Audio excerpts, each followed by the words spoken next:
Hey everyone, welcome back to PeasyMaster. In this video, I'll show you how to fix the page unresponsive error in Google Chrome. First, open Google Chrome on your computer. Next, click the three dots in the top right corner, go to Help, then select About Google Chrome. Chrome will automatically check for updates. If an update is available, install it and restart the browser. After that, go back to Settings. Open Privacy and Security, then click Third-Party Cookies.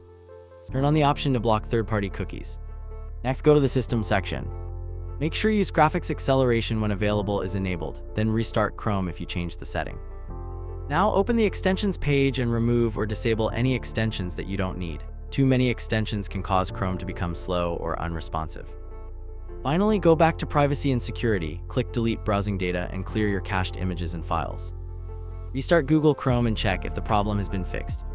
And that's it, that's how you can fix the page unresponsive error in Google Chrome.